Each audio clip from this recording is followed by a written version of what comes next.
ಇದೀಗ ನೂತನ ಸಚಿವರಾಗುವವರಿಗೆ ಡಿಕೆ ಶಿವಕುಮಾರ್ ಅವರು ಬಿಗ್ ಶಾಕ್ ಅನ್ನ ಕೊಟ್ಟಿದ್ದಾರೆ. ನೂತನ ಮಂತ್ರಿಗಳಿಗೆ ಆರಂಭದಲ್ಲಿಯೇ ಮಹಾ ಅಡ್ಡಿ ಈಗ ಎದುರಾಗ್ತಾ ಇರುವಂತದ್ದು. ನೂತನ ಸಚಿವರಾಗುವವರಿಗೆ ಡಿಕೆ ಶಿವಕುಮಾರ್ ಅವರು ಬಿಗ್ ಶಾಕ್ ಕೊಡ್ತಾ ಇದ್ದಾರೆ. ನೂತನ ಮಂತ್ರಿಗಳಿಗೆ ಆರಂಭದಲ್ಲೇ ಈಗ ಮಹಾ ಅಡ್ಡಿ ಎದುರಾಗ್ತಾ ಇದೆ. ಖಾತೆ ಸಿಕ್ಕರೂ ಕೂಡ ಸಚಿವರಿಗೆ ವರ್ಗಾವಣೆಯ ಅಧಿಕಾರ ಇಲ್ಲ. ನನ್ನ ಇಲಾಖೆ ನನ್ನ ನಿರ್ಧಾರ ಅನ್ನೋ ಹಾಗೇ ಇಲ್ಲ. ಸಿಬ್ಬಂದಿ ಬದಲಾಯಿಸಬೇಕಂದ್ರೆ ಸಿಎಂ ಒಪ್ಪಬೇಕು.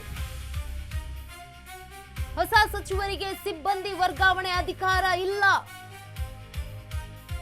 ಏನೇ ಇದ್ರೂ ಸಿಎಂ ಡಿಕೆ ಶಿವಕುಮಾರ್ಗೆ ಅರ್ಜಿ ಕೊಡಬೇಕು ನೋಡ್ರಿ.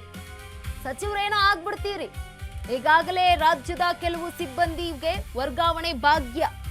ನೂತನ ಸಚಿವರ ಕೈ ಕಟ್ಟಿ ಹಾಕಿದ ಈ ಒಂದು ವರ್ಗಾವಣೆ ನಿಯಮ. ನೂತನ ಸಚಿವರಾಗುವವರಿಗೆ ಈಗ ಡಿಕೆ ಶಿವಕುಮಾರ್ ಅವರು ಬಿಗ್ ಶಾಕ್ ಅನ್ನ ಕೊಡ್ತಿದ್ದಾರೆ. ನೂತನ ಮಂತ್ರಿಗಳಿಗೆ ಆರಂಭದಲ್ಲೇ ಈಗ ಮಹಾ ಅಡ್ಡಿ ಎದುರಾಗ್ತಾ ಇದೆ.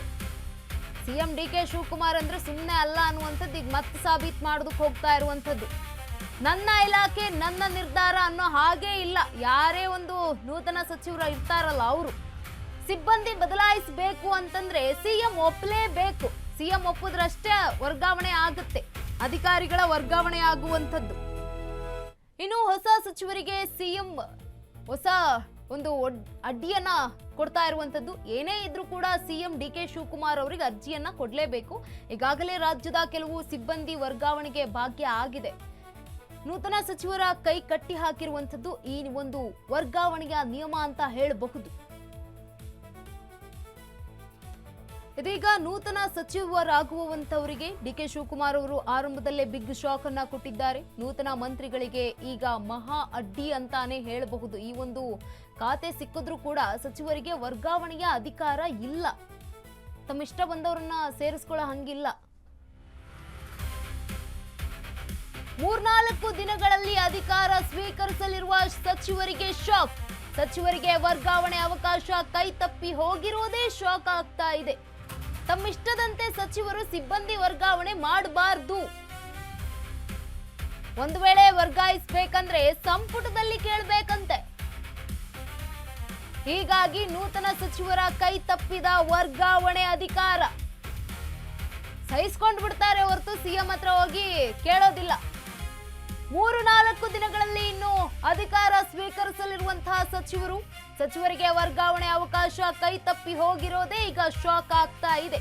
ತಮ್ಮಿಷ್ಟದಂತೆ ಸಚಿವರು ಸಿಬ್ಬಂದಿ ವರ್ಗಾವಣೆ ಮಾಡಬಾರದು ಅನ್ನುವಂತಹ ಹೇಳಿಕೆ.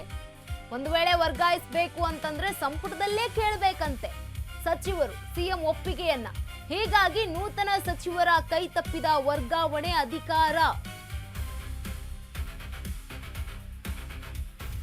ಇನ್ನು 3-4 ದಿನಗಳಲ್ಲಿ ಅಧಿಕಾರ ಸ್ವೀಕರಿಸಲಿರುವಂತಹ ಸಚಿವರಿಗೆ ಶಾಕ್ ಎದುರಾಗಿದೆ. ಸಚಿವರಿಗೆ ವರ್ಗಾವಣೆ ಅವಕಾಶ ಕೈ ತಪ್ಪಿ ಹೋಗಿರುವುದೇ ಈಗ ಶಾಕ್ ಆಗ್ತಾ ಇರುವಂತದ್ದು. ತಮ್ಮಿಷ್ಟದಂತೆ ಸಚಿವರು ಸಿಬ್ಬಂದಿ ವರ್ಗಾವಣೆ ಮಾಡಬಾರದು ಅಂತ ಹೇಳಿಕೆ ಈಗ ಬಂದಿರುವಂತದ್ದು. ಒಂದು ವೇಳೆ ಏನಾದ್ರೂ ವರ್ಗಾಯಿಸಬೇಕು ಅಂತಂದ್ರೆ ಸಂಪುಟದಲ್ಲೇ ಸಿಎಂ ಅವ್ರಿಗೆ ಕೇಳಬೇಕು. ಹಾಗಿದ್ರೆ ಏನಿದು ಸಮಸ್ಯೆ, ಯಾಕೆ ಹೀಗಾಗಿದೆ ಗಮನಿಸ್ತಾ ಹೋಗೋದಾದ್ರೆ ಸಾಮಾನ್ಯವಾಗಿ ಏಪ್ರಿಲ್-ಮೇ ತಿಂಗಳಲ್ಲಿ ವರ್ಗಾವಣೆ ಆಗುತ್ತೆ. ಸಂಪುಟ ವಿಸ್ತರಣೆ ವಿಳಂಬದಿಂದ 3 ಬಾರಿ ಅವಧಿ ವಿಸ್ತರಣೆಯಾಗಿರುವಂಥದ್ದು. 6% ಅಂದ್ರೆ ಸುಮಾರು 30,000 ನೌಕರರಿಗೆ ವರ್ಗಾವಣೆ. ಕಾರ್ಮಿಕ, ಆಹಾರ, ಕೃಷಿ ಇಲಾಖೆಗಳ ವರ್ಗಾವಣೆ ಪೂರ್ಣ ಆಗಿದೆ ಆಲ್ರೆಡಿ. ಸರ್ಕಾರಿ ನೌಕರರ ಸಾರ್ವತ್ರಿಕ ವರ್ಗಾವಣೆ ಅಂತ್ಯ ಆಗಿರುವಂಥದ್ದು. ಸಾಮಾನ್ಯವಾಗಿ ಏಪ್ರಿಲ್-ಮೇನಲ್ಲಿ ಈ ಒಂದು ವರ್ಗಾವಣೆ ಪ್ರಕ್ರಿಯೆ ಆಗುತ್ತೆ. ರಾಜ್ಯದಲ್ಲಿ ಸುಮಾರು 5.25 ಲಕ್ಷ ಸರ್ಕಾರಿ ನೌಕರರು ಇದ್ದಾರೆ. ಕಾರ್ಮಿಕ, ಆಹಾರ, ಕೃಷಿ ಇಲಾಖೆಗಳ ವರ್ಗಾವಣೆ ಪೂರ್ಣ ಆಗಿದೆ ಆಲ್ರೆಡಿ. ವರ್ಗಾವಣೆಗೆ ನೌಕರರು ಮತ್ತೊಮ್ಮೆ ವರ್ಷವನ್ನ ಕಾಯಲೇಬೇಕು. ವರ್ಗಾವಣೆ ಆಗಬೇಕು ಅಂದ್ರೆ ಈ ವರ್ಷದ ಸಾರ್ವತ್ರಿಕ ವರ್ಗಾವಣೆ ಪ್ರಕ್ರಿಯೆ ಅಂತ್ಯ ಆಗಿರುವಂಥದ್ದು. ಏಪ್ರಿಲ್ 13ರಿಂದಲೇ ಈ ಒಂದು 6% ಮಿತಿಯಲ್ಲಿ ವರ್ಗಾವಣೆಗೆ ಆದೇಶವನ್ನ ಕೂಡ ನೀಡಿರುವಂಥದ್ದು. ಯಾರೇ ಇನ್ನು ಮುಂದೆ ಒಂದು ವರ್ಗಾವಣೆ ಮಾಡಬೇಕು ಸಿಬ್ಬಂದಿನ ಅಂತಂದ್ರೆ ಅದು ನಡೆಯೋದಿಲ್ಲ. ಒಂದು ವರ್ಷ ಆಲ್ರೆಡಿ ಆಗೋಗ್ಬಿಟ್ಟಿದೆ, ಅಂದ್ರೆ ಅಂತ್ಯ ಆಗೋಗ್ಬಿಟ್ಟಿದೆ, ವರ್ಗಾವಣೆಯ ಆದೇಶ ಆಗೋಗಿರುವಂಥದ್ದು. ಇನ್ನು ಅವ್ರು ವರ್ಗಾವಣೆ ಆಗಬೇಕು ಅಂತಂದ್ರೆ ಮುಂದಿನ ವರ್ಷದವರೆಗೂ ಕಾಯಲೇಬೇಕು. ಇದಾಗಿತ್ತು ಈ ಹೊತ್ತಿನ ಪ್ರಮುಖ ಸುದ್ದಿಗಳು. ಮತ್ತಷ್ಟು ಸುದ್ದಿಗಳಿಗಾಗಿ ನೋಡ್ತಾ ಇರಿ ಅಶ್ವವೇಗ ನ್ಯೂಸ್, ಸತ್ಯಾನ್ವೇಷಣೆಯ ಓಟದಲ್ಲೇ.